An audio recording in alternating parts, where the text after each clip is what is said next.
Ողջույն հարգարժան հետևորդներ, այս ձևաչափով շարունակում ենք քննարկել կարևորագույն հարցեր, որոնք վերաբերում են մեր երկրի ներքին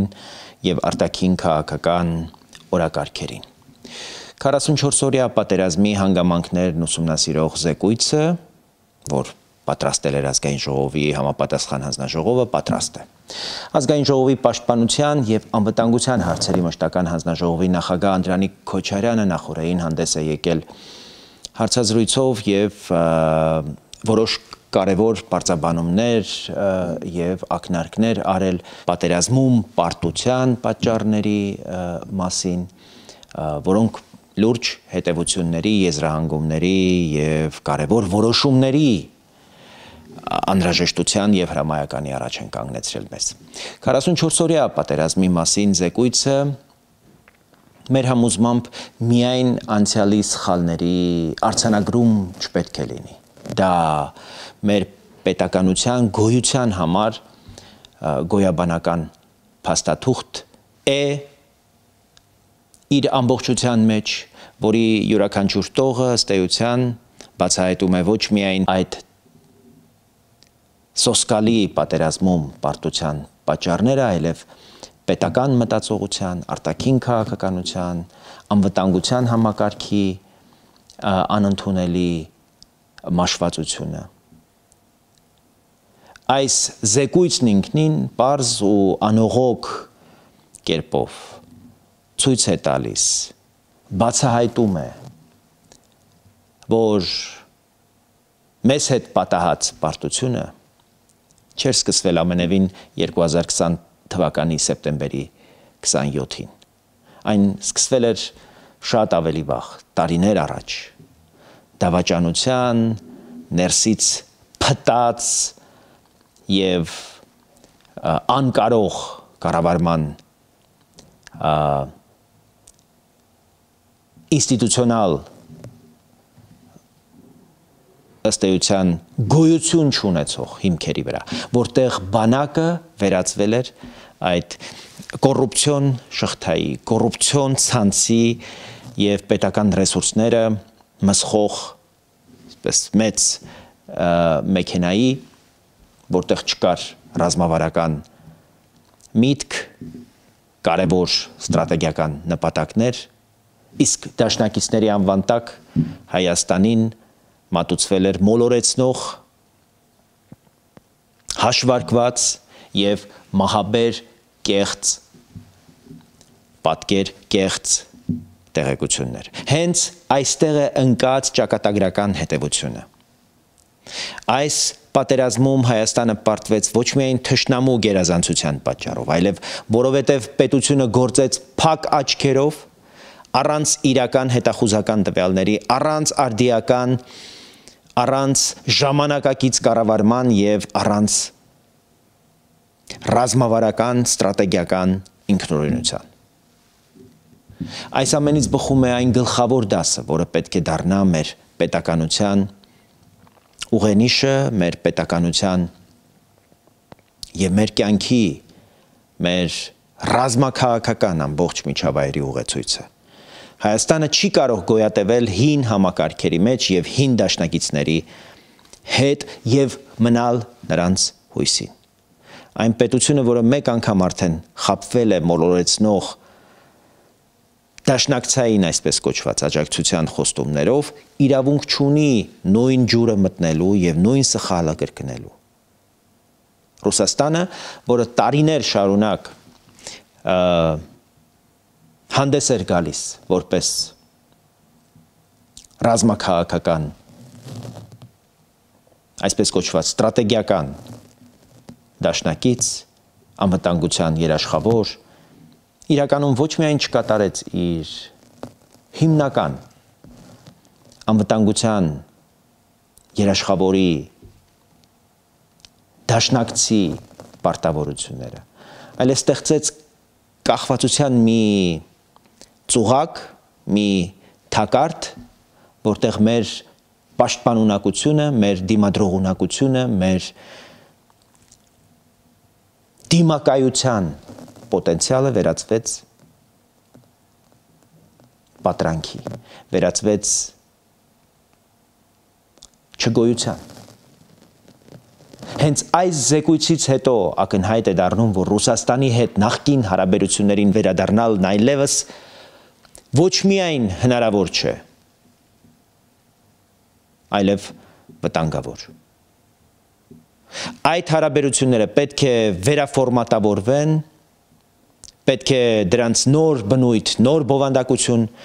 հաղորդվեն եւ պետք է հստակ սահմանվեն հարաբերությունների շրջանակը, փոխադարձ հաշվետվողականությամբ եւ առանց որևէ այսպես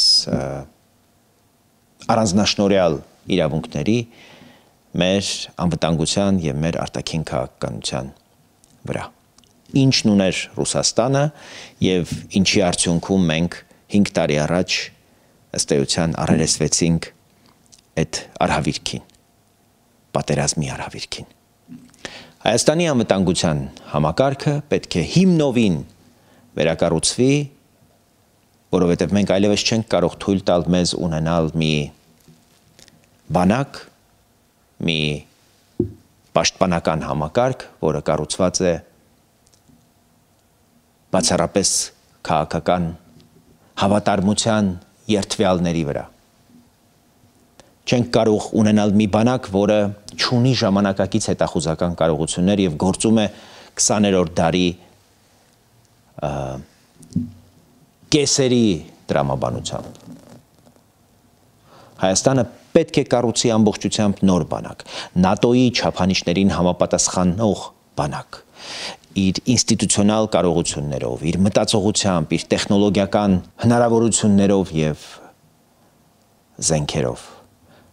իր հրամանատարական մեխանիզմներով, կապի հակաօդային պաշտպանության, հետախուզության եւ ավտոմատ կառավարման համակարգերով։ Սա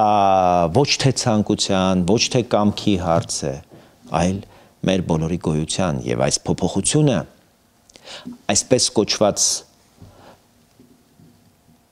հապկ թեև ոչ լիարժեք անդամ մնալով, սառեցված անդամ մնալով, դե յուրե անդամ մնալով, պարզապես անհնար է անել։ Հապկը Ռուսաստանի առաջնորդած այս ռազմաքաղաքական դաշինքը ապացուցեց իր անգործությունը եւ իր անդամների իրական նպատակը։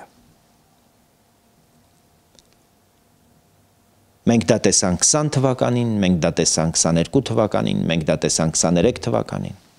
Ուստի այդ կառույցից դուրս գալը պետք է դառնա այս զեկույցից հետո 44-օրյա պատերազմի հանգամանքներն ուսումնասիրող այս զեկույցից հետո Հայաստանի անվտանգության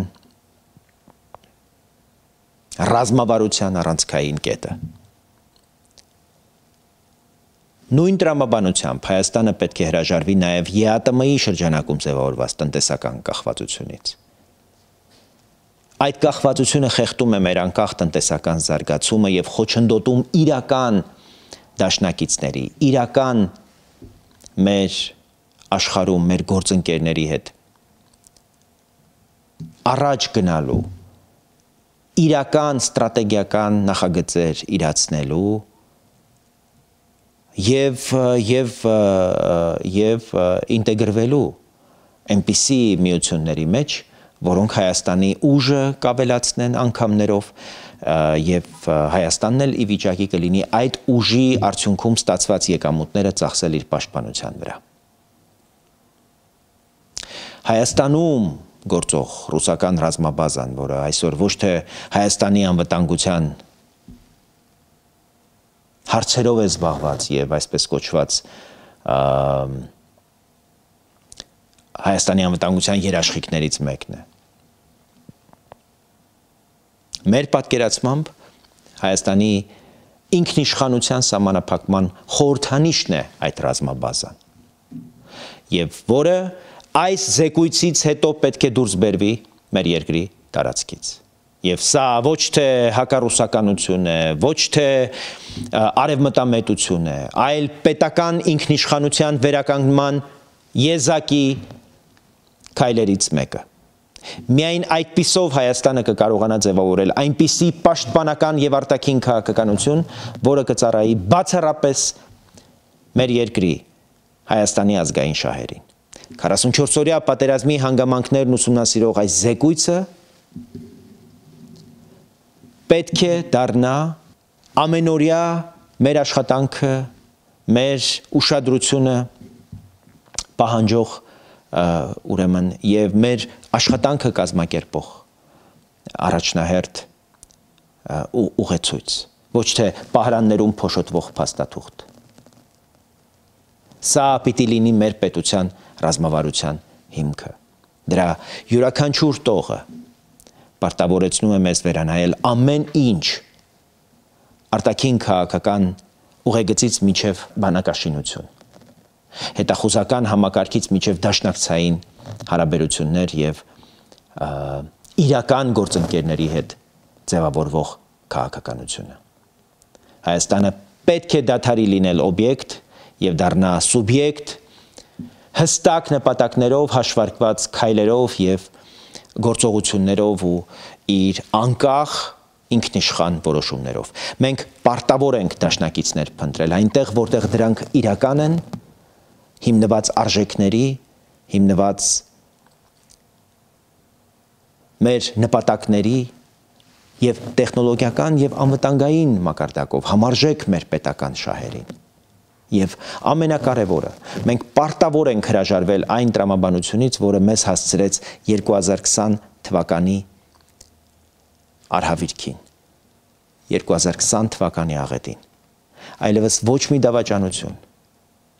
ոչ մի մոլորեցում, ոչ մի կեղծ դաշինք չպետք է որոշի Հայաստանի ճակատագիրը։ Սա է 44-օրյա պատերազմի գլխավոր դասը եւ սա է այն ուղին, որով մենք պետք է առաջնորդվենք, պաշտպանելու համար մեր պետականությունը, մեր անվտանգությունը եւ մեր բոլորի ապագան։